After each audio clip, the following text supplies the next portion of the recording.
Hey guys, I'm going to show you what we have here. We have a Craftsman. This is a r110. This is a very, very common machine. They're the same exact machine as the Troy built. It's just that it has Craftsman on it. They're the exact same machine as the Troy built.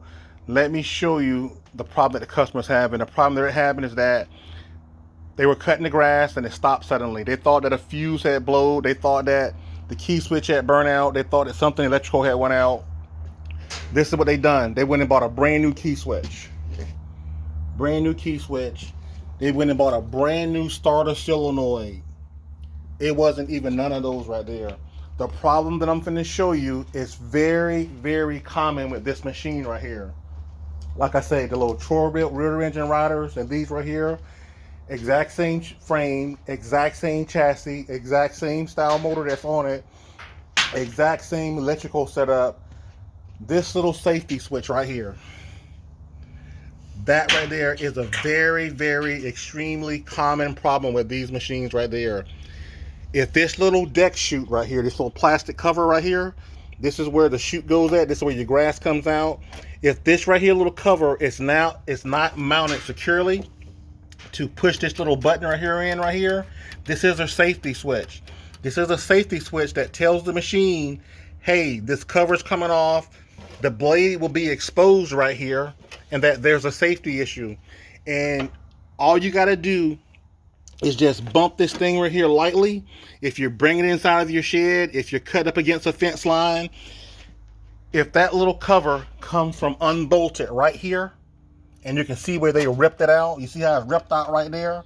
So basically they were probably cutting and ran up against something, and that's when it shut off. If that right there is not in place, the machine is going to stall on you. It's going to shut off. And if you're pulling it inside your shed, it's probably going to shut off when you're going inside your shed. And then when you try and get back to start it a week later or 2 weeks later, it's not going to start. I'm going to show you the fix for this right here. It's a very, very simple fix to stop this from happening. What I'm going to do, I'm going to go ahead and take this little plastic, this little wing nut off right here.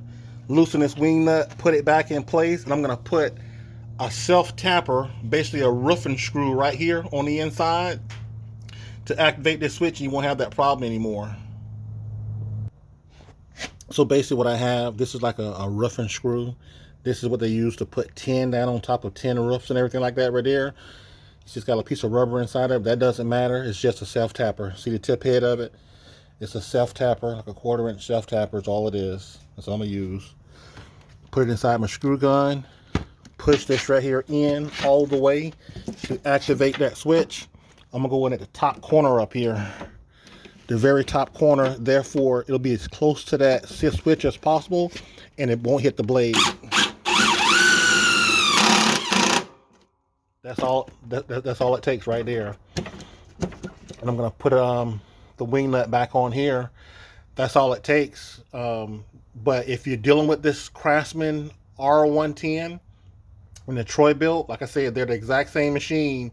If you're having an issue where you're on the machine and it suddenly stops and you don't have any key switch and your blades are disengaged, it's probably going to be that little safety switch right there. I've seen those things just come, the